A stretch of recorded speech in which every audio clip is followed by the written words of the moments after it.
Dan kalau Allah sudah menolak, nanti kita minta apa aja nggak akan dikabulkan oleh Allah Subhanahu Wa Taala. Ya Allah, kurang apa lagi?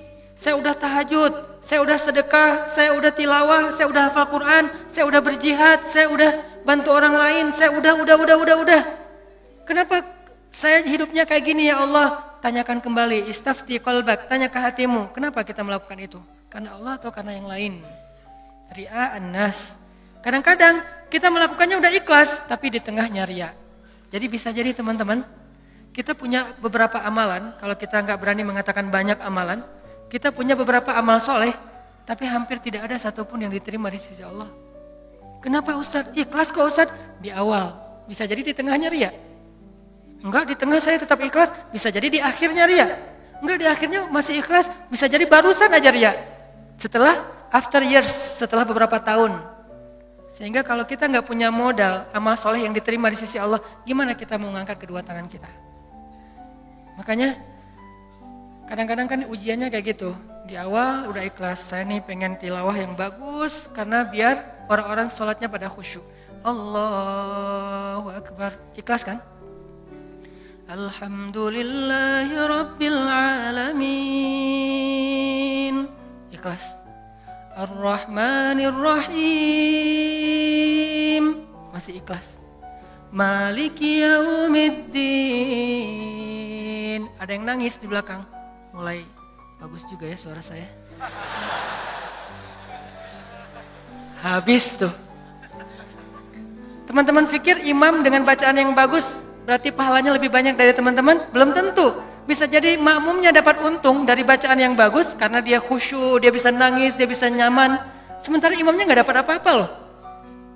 Ini, tapi kita nggak bisa menjudge imam juga ya. Begitu imam baca Alhamdulillahi Rabbil Alamin, pamer. Nggak bisa. Entas jadi susah tuh. Semua salah ya, serba salah. Baca bagus salah, baca jelek. Imam nih bacaannya kok gini banget sih. Jadi serba salah. Ini bukan menjudge orang lain, udah aja masing-masing. Kalau imam bacanya bagus, ya kita husnuzon. Masya Allah bacaannya luar biasa. Kalau banyak orang yang khusyuk gara-gara ini berarti pahalanya banyak banget nih. Kan kita cemburu ya. Si imamnya, astagfirullah, kalau gak dibagusin, Allah suruh yang bagus-bagus. Kalau bagus-bagus amat, entar sombong. Karena emang bagus sih. Itu habis tuh. Aduh, ngeri banget teman-teman. Di tengah masih ikhlas. Nggak kegoda, kan riya itu kan bukan maunya kita ya. Riya itu kan wasawisus syaitan, yuwaswisu fi sudurin nas, dia yang mengebisikin. Tapi di akhir selesai datang, alhamdulillah Ustadz, sambil gini, ada tisu nggak? Saya baru pertama nangis dalam sholat, suara Ustadz luar biasa. Bapak nggak pernah dengar di YouTube saya. Sombong, ya. Bapak nggak baru kenal saya. Gitu, atau bukan karena pujian orang lain teman-teman, karena diremehin sama orang lain. Pernah diremehin orang terus jadi ria? Saya pernah ngisi di beberapa masjid agung. Ada kan kalau di daerah-daerah tuh kalau saya ngisi kadang-kadang panitia mintanya di masjid agung. Kan DKM Masjid Agung rata-rata nggak main Instagram ya. Mereka nontonnya TV. Jadi karena saya qadarullah nggak pernah masuk TV, nggak kenal. Ini Ustadz siapa sih? Ada nggak di Damai Indonesiaku? Nggak ada. Oh biasa aja. Karena saya nggak pernah masuk TV, akhirnya beliau nggak kenal kan, bukan yang pemain sosmed. Dan dari situ mulai ada ngeremehin. Panitia nawarin tempat, mereka bilang, udah biasa aja lah, nggak usah terlalu heboh. Paling juga jamaahnya nggak setengah masjid katanya. Saya dikasih tahu sama panitia, Ustadz, ini DKM-nya kayak gitu ngomongnya. Oh, kita lihat aja nanti. Mulai kan? Ria nih. Terus saya datang, ternyata alhamdulillah qadarullah Allah yang melangkahkan kaki-kaki mereka rame nih sampai pelataran masjid. Pas rame, DKM-nya bingung. Ini Ustadz siapa sih kok bisa rame gini yang datang? Saya, ya sih. Ria nih. Mulai yuwaswis waswasa. Jadi perang batin banget teman-teman sama setan. Bukan maunya saya, setan yang kayak gitu. Kita cuma punya dua pilihan, mengaminkan atau menolak. Kalau kita mengatakan iya sih, berarti kita membenarkan kata-kata setan di dalam hati, ria, sombong. Atau kita mengatakan astagfirullah, nggak mau kegoda gitu. Pas waktunya sholat maghrib, panitia kan kenal pastinya ya. Ustadz dorong-dorong saya gitu kan. DKM nggak ngedorong. Kan kepancing. Kenapa DKM nggak ngedorong? Ngelihat penampilan saya dari ujung rambut sampai ujung kaki kayak kurang meyakinkan gitu. Nih Ustadz bisa ngaji nggak sih? Ngelihat ujung kupluk, di tengah kaos atau pakai kemeja, bawah celana jeans biasa. Ini bisa ngaji nggak ya? Akhirnya DKM kayak ragu-ragu gitu mau dorong saya jadi imam. Dalam hati, 5 menit lagi dengerin aja nanti. Wah, UASWIS luar biasa. Karena didorong-dorong terus sama penitia, ya udah deh. Saya mau ya, kalian yang dorong kan? Dorong lagi dong. Didorong kan? Udah aja jadi imam. Ngimamin, karena tadi diremehin sama DKM, kepancing dong. Wah, Ar-Rahman nih, gua keluarin sekalian, Kenapa ngeluarin Ar-Rahman? Favorit, kartu as lah. Kan DKM-nya kayak ragu-ragu gitu. Sampai saya bilang, soft dirapatkan, diluruskan, saya nggak mau pakai bahasa Arab. Walaupun nggak bisa. Soft diluruskan dan dirapatkan gitu. Terus DKM-nya masih gini-gini. Ragu-ragu gitu. Dalam hati saya, ya bentar lagi, tenang aja. Wah, balik arah. Allahu Akbar. Itu udah nggak benar lagi salatnya tuh. Itu dirasain banget. Itu udah nggak benar lagi salatnya. Allahu Akbar. Begitu selesai Al-Fatihah, gimana Pak? Udah dengar? Terus masuk Ar-Rahman, serak pula. Aduh, serak, suaranya hilang, segala macam. Aduh itu nyesel banget tuh, nggak bisa show off ya. Kalau pas lagi dapat, mic-nya bagus, sampai menggemanya tuh sekilo gitu ya. Itu kan enak banget ya. Buat seorang vokal, mic itu kayak floor buat anak skate kan. Jadi bisa ngetrik banget kalau floornya dapat kan. Jadi buat saya tuh kalau mic-nya pas dapat, wah ini bisa semua trik dikeluarin nih. Fabi ayyi ala'i rabbikuma tukadziban. Udah Ar-Rahman aja yang biasanya dibagi 4. Sekarang 1 rakaat Ar-Rahman, rakaat kedua Al-Muluk. Kenapa? Biar sekalian didengerin. Nih Ar-Rahman ya. Gini cara bacanya. Aduh, habis. Selesai sholat, kan balik arah gitu kan, mau zikir kan, balik arah bukan pura-pura zikir sih, sambil zikir ngelihat ke arah si bapak. Kira-kira gimana ekspresinya sekarang? Itu teman-teman berat.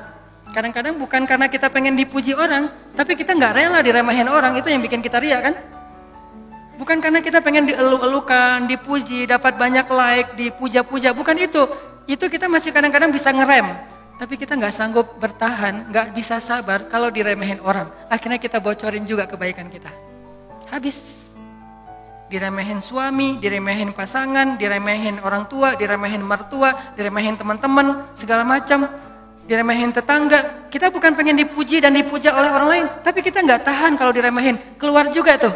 Siapa yang selama ini yang melakukan ini? Siapa yang bantu kamu? Siapa? Keluar semua. Satu persatu yang kita sebutkan, satu persatu berguguran dan tidak ada nilainya di mata Allah SWT. Sabarkah kita ketika diremehkan oleh orang lain untuk tetap menjaga rahasia amal kita antara kita berdua aja dengan Allah? Itulah ujian ikhlas. Bisa nggak kita jaga? Nggak mau kita bocorin rahasia kita berdua sama Allah. Begitu kita bocorin, sedih banget tuh. Udah langsung tidak ada lagi nilainya di mata Allah. Berapa banyak dari amal yang kita lakukan yang benar-benar kita mampu menjaga keikhlasannya di awal, di tengah, di akhir.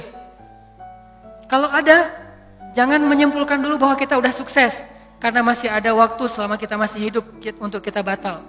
Mungkin nggak batal di akhir, tapi batalnya setelah beberapa tahun. Ada teman kita datang nanya-nanya ke kita tentang, ngafal Quran itu susah banget ya. Kenapa? Aku tuh ngafal 1 juz aja, juz 30 gak beres-beres. Oh, ya sebetulnya gampang sih kalau udah tahu triknya. Mulai nih. Emang idealnya ngafal Quran berapa lama? Ya tergantung orangnya. Ada yang 10 tahun, ada yang 5 tahun, ada yang 2 tahun, 3 tahun, setahun.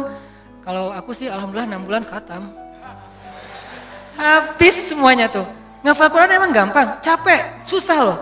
Yang susah itu bukan ngafalnya, murojaahnya kan, ngejaga hafalan. Udah hafal 5 juz, biasanya baru kerasa capeknya tuh setelah 5 juz, kata orang-orang yang hafal. Setelah 5 juz, mulai nih, keteteran yang di belakang, balik lagi ke depan, hilang lagi yang di belakang, balik lagi. Kayak gitu ngafal Quran saking capeknya tuh sampai orang yang banyak putus asa. Udah setelah perjuangan, effort yang luar biasa, hilang hanya gara-gara kalimat cuman 5 menit aja, habis semuanya teman-teman. Rugi banget kan? Jadi jangan dulu menyimpulkan bahwa kita itu udah pasti soleh, udah pasti istimewa, udah suci banget. Hanya gara-gara kita punya amalan soleh lebih banyak dari teman kita. Mungkin dia amalnya biasa-biasa aja, tapi dia karena biasa-biasa gak bisa ngeriain kan.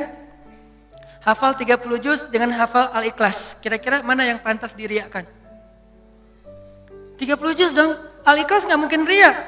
Gimana kita mau ria? Gua udah hafal loh, apa? Al-Ikhlas. Apa yang mau diriain Al-Ikhlas? Yang ada Al-Ikhlas itu surat pelampiasan. Kalau udah mentok Al-Ikhlas. Sawa'un 'alaihim a'anzartahum. Perasaan tadi sebelum sholat lancar.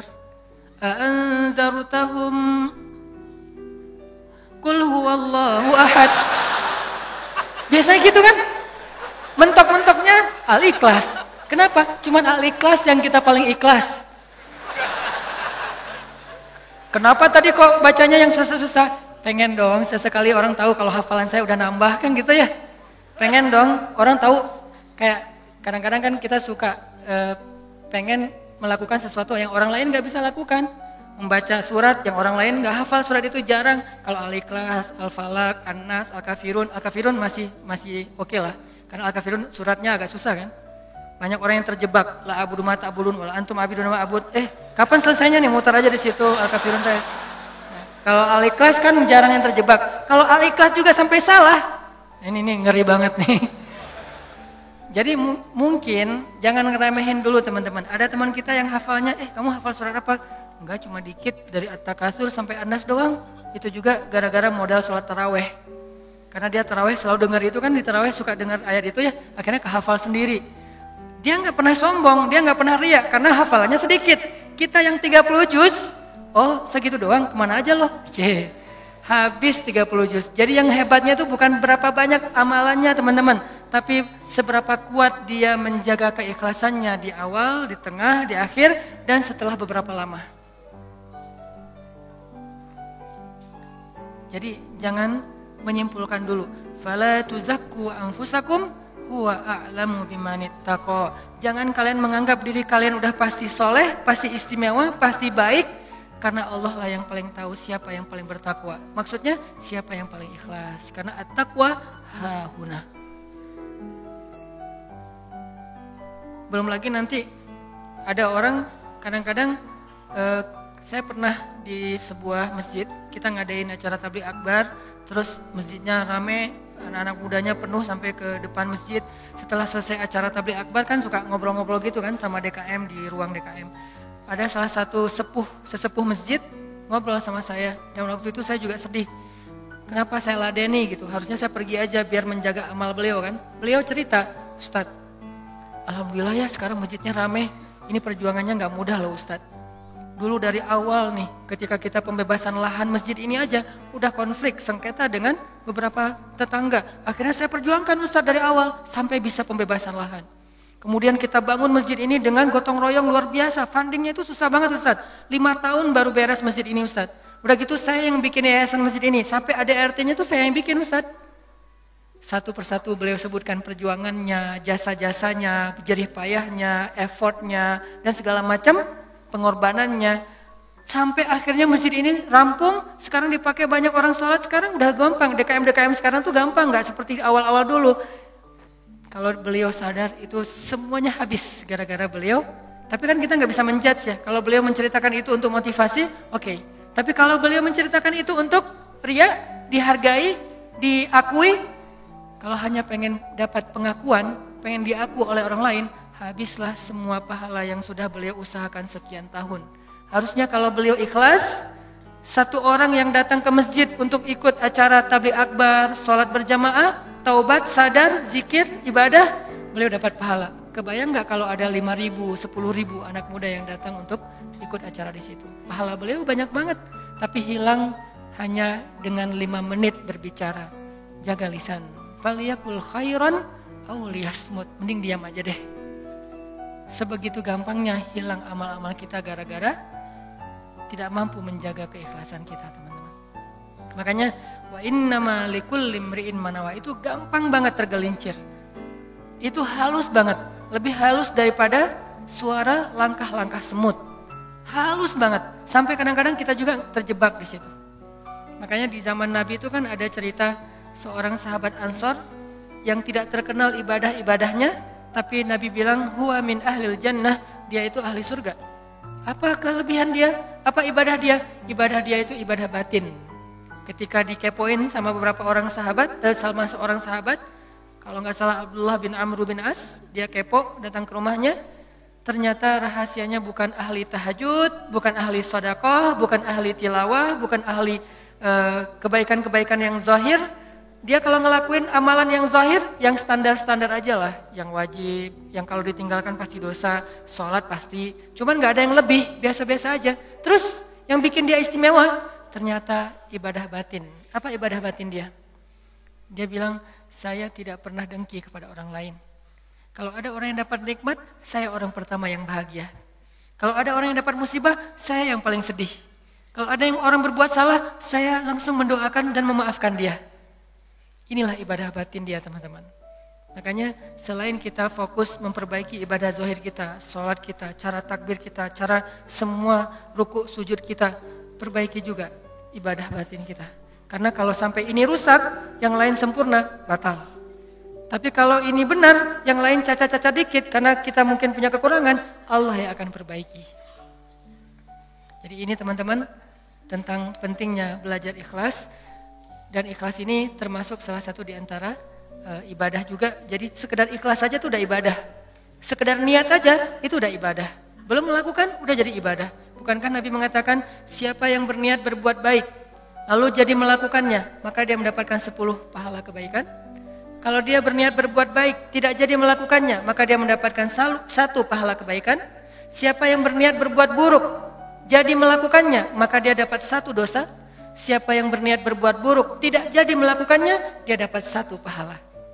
Allah baik banget ya. Niat aja dikasih pahala, baru niat tuh. Sehingga para ulama mengatakan, kalau begitu, ayo kita berniat yang banyak. Dan memperbanyak niat itu disebut dengan istilah ta'addudin niyah. Ta'addudin niyah, memperbanyak niat-niat yang baik. Saya pengen ini, saya pengen itu, saya pengen. Semua kebaikan kita pengen. Maka pengen aja udah jadi pahala kebaikan yang utuh. Insyaallah tahun depan saya pengen umroh. Azam, niat yang kuat. Ya Allah, kasih saya rezeki. Saya pengen umroh. Udah nabung, ternyata nggak cukup. Maka tahun itu Allah catat kita sudah melakukan ibadah umroh sempurna. Dan bisa jadi lebih sempurna daripada orang yang melakukannya secara fisik. Kenapa? Orang yang melakukannya secara fisik masih ada ujian riya. Lagi di mana? Lagi umroh, posting. Tapi nggak semua orang yang posting umroh itu riya ya. Ini ke diri kita lagi nih, balik lagi kepada diri kita. No judgment. Bisa jadi dia posting, bisa jadi dia tinggalnya di bintang 5. Kadang-kadang umrohnya bareng dengan teman. Kadang-kadang kegodanya gini, umroh nih bareng dengan teman. Pas lagi makan, kan di hotel suka pas makan saling ketemu gitu kan, saling sharing. Dari mana aja? Baru selesai tawaf. Wah, Masya Allah udah selesai tawaf aja, kita baru aja tadi nggak jadi soalnya rame banget. Ya sih rame, tapi kalau kita kuat azamnya pasti lewat lah, bisa. Udah mulai nih. Udah berapa kali hari ini? Alhamdulillah baru 7 kali. 7 kali, gara-gara kita ucapin. Niat mengucapkannya itu nggak ada riya teman-teman. Niat mengucapkan itu keceplosan aja pengen ngomong gitu. Alhamdulillah udah 7 kali. Alhamdulillah baru 7 kali. Niatnya nggak ada riyanya sama sekali. Tapi begitu selesai mengucapkan, orangnya mengatakan, Masya Allah luar biasa 7 kali. Hebat. Langsung datang setan, yuwaswis. Ya sih, mungkin di rombongan ini saya yang paling banyak rekor tawafnya. Atau kadang-kadang cium hajar aswad. Itu kan sesuatu banget ya, buat jamaah umroh dari Indonesia kan sesuatu banget. Jadi bisa dibilang cium hajar aswad itu kayak poin. Siapa yang paling sering cium hajar aswad, jadi kayak saling share lagi makan. Udah cium hajar aswad? Udah? Belum? Udah, alhamdulillah udah 3 kali. Wah, saya baru sekali. Akhirnya saling berlomba. Kalau ini niatnya fastabiqul khairat, itu bagus. Tapi gara-gara fastabiqul khairat, kalau sampai terjebak kepada riya, sombong, maka habis. Yang tahu cuman kita. Yang tahu cuman kita. Orang lain gak tahu. Hati-hati dengan ini. Tapi orang yang tadi menabung pengen umroh, terus gak cukup duitnya, lalu gak jadi umroh, bisa jadi dia mendapatkan pahala umroh lebih utuh daripada orang yang melakukannya secara fisik. Maka jangan kikir dalam berniat baik. Berniat baik yang banyak. Ketika kita keluar rumah, ya Allah hari ini mudah-mudahan saya bisa bantu orang di jalan. Mudah-mudahan saya bisa silaturahim dengan teman lama atau dengan keluarga. Mudah-mudahan saya bisa mendapatkan ilmu. Mudah-mudahan saya bisa membantu orang dari kesusahan. Mudah-mudahan saya bisa. Perbanyak aja kebaikan kita niatin dan kita serius. Kalau nanti ada kesempatan kita akan lakuin. Begitu kita keluar rumah, Allah sudah mencatat kita seperti melakukan sebanyak kebaikan yang kita niatkan. Jadi niat aja ibadah. Wa innama likulli imri'in ma nawa. Seseorang mendapatkan pahala sesuai dengan apa yang dia niatkan. Niat aja udah ibadah. Apalagi kalau kita kerjakan. Sampai ulama mengatakan, kalau saya mendengar seseorang mengetuk pintu rumah saya, maka saya tidak akan membuka pintu rumah itu sampai saya memiliki 10 niat baik. Jadi kalau mau buka pintu rumah, beliau berdiri di belakang pintu, ya Allah, kalau ini adalah orang miskin, saya berniat akan kasih dia sedekah 1. Kalau ini adalah seorang saudara yang sudah terputus silaturahim selama ini, saya akan sambung silaturahim 2. Kalau ini adalah seorang ulama, saya akan minta nasihat dari beliau dan ilmu 3. Kalau ini adalah seorang murid, saya akan kasih dia nasihat dan ilmu 4. Kalau ini adalah seorang yang berhutang, saya akan bayarkan hutangnya 5. Terus sampai 10 niat baik baru dibuka pintunya. Ternyata yang datang cuma 1 orang dengan 1 hajat, maka beliau mendapatkan pahala 10 hajat, 10 kebaikan. Ini hebatnya niat. Ta'addudin niyah. Sehingga yuk kita berniat sebanyak mungkin berbuat baik. Saya akan gini, saya akan gini, saya akan gini. Salah satunya untuk akhirat kita, kalau saya pribadi berniat, ya Allah saya pengen banget nanti sebelum meninggal, kalau bisa udah khatam 30 juz. Dari dulu diusahain belum beres-beres. Naik dikit, turun banyak. Naik dikit, turun banyak. Kenapa? Mungkin banyak dosa, bisa dosa lisan, bisa dosa mata. Bukankah dosa itu bisa menghilangkan hafalan ayat Al-Quran? Dan kata Nabi, Al-Quran itu gampang hilangnya, lebih gampang daripada hilangnya onta yang liar. Cepat banget hilangnya. Enggak Ustaz, saya udah banyak dosa tapi enggak hilang-hilang. Ya enggak ada yang dihafal, apa yang mau dihilangin?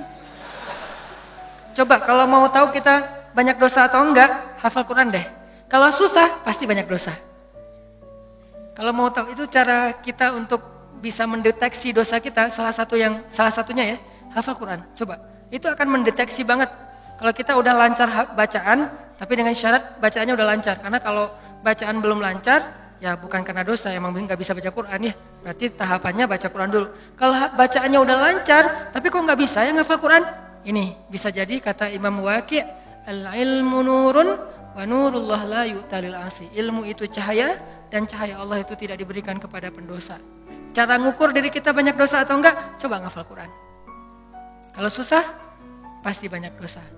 Sehingga pesantren di dekat rumah saya tuh, pesantren Kampung Quran namanya. Dulu ada program daurah hafal Quran selama bulan Ramadan, 1 bulan 30 juz. Di Indonesia, di Cihanjuang, Cimahi. 1 bulan 30 juz. Pas saya diundang ke situ ngisi waktu subuh, saya bilang, "Ini programnya apa Ustadz?" 30 juz 1 bulan. Saya dalam hati, emang bisa? Saya tuh udah lebih 10 tahun gak beres-beres. Ngeremehin gitu kan? Ternyata ada yang bisa. Dari sekian puluh siswa atau santri, ternyata sekitar hampir 10 orang khatam sebulan 30 juz lancar teman-teman. Sebulan 30 juz lancar. Modalnya mungkin cuma juz 30 doang pas baru datang. Dan apa metodenya Ustadz? Ternyata metodenya itu enggak rumit-rumit, sederhana. Kalau mereka ngerasa susah hafalan, disuruh sholat taubat terus istighfar. Itu doang. Kalau ya Allah kok susah banget ya? Kan kadang-kadang ada halaman yang mudah, ada halaman yang susah ya. Yang biasanya kalau lagi enak tuh moodnya dapat, bisa sekali duduk 2 lembar langsung hafal dan lancar. Kalau lagi nggak dapat, 1 ayat aja nggak beres-beres. Nah, kata ustadznya, kalau kejadian kayak gitu, coba wudu, sholat taubat, minta ampun sama Allah, istighfar, coba hafal lagi. Pasti mudah. Dan itu terbukti. Ternyata kayak gitu caranya. Cuman ya butuh istiqomah juga. Jadi teman-teman, perbanyak niat yang baik. Niat apa aja, termasuk saya nanti kalau udah punya rezeki, udah punya usaha sendiri, saya pengen punya panti asuhan 1000 anak yatim. Tapi niatnya yang kuat ya. Kalau ternyata itu baru terwujud setelah 20 tahun, la tahzan, nggak usah bersedih, nggak usah berkecil hati. Kenapa? Sejak kita berniat punya pesantren, punya panti asuhan 1000 anak yatim, walaupun terwujudnya setelah 20 tahun, pahalanya tuh dihitung dari awal berniat, bukan ketika terwujud. Keren kan niat tuh? Jadi pahalanya dihitung dari ketika kita berniat, bukan ketika itu terwujud. Kalau terwujud, dilipat gandakan 10 kali lipat. Sebelum terwujud, dihitung satu kebaikan yang utuh. Misalnya, saya dalam hati saya punya niat, saya nanti mau bikin camp pengungsi. Kalau kemarin yang saya datang sama teman-teman itu kan camp pengungsi Suriah yang ada di Turki. Yang artinya para pengungsi yang udah aman kondisinya. Kita coba bantu kecil-kecilan. Nah ini dikasih lagi tanah sama Erdogan, sama Turki, lewat menteri diniatnya, lewat Golden Future kita kerjasama di Aleppo perbatasan dengan Turki, di dalam Suriahnya.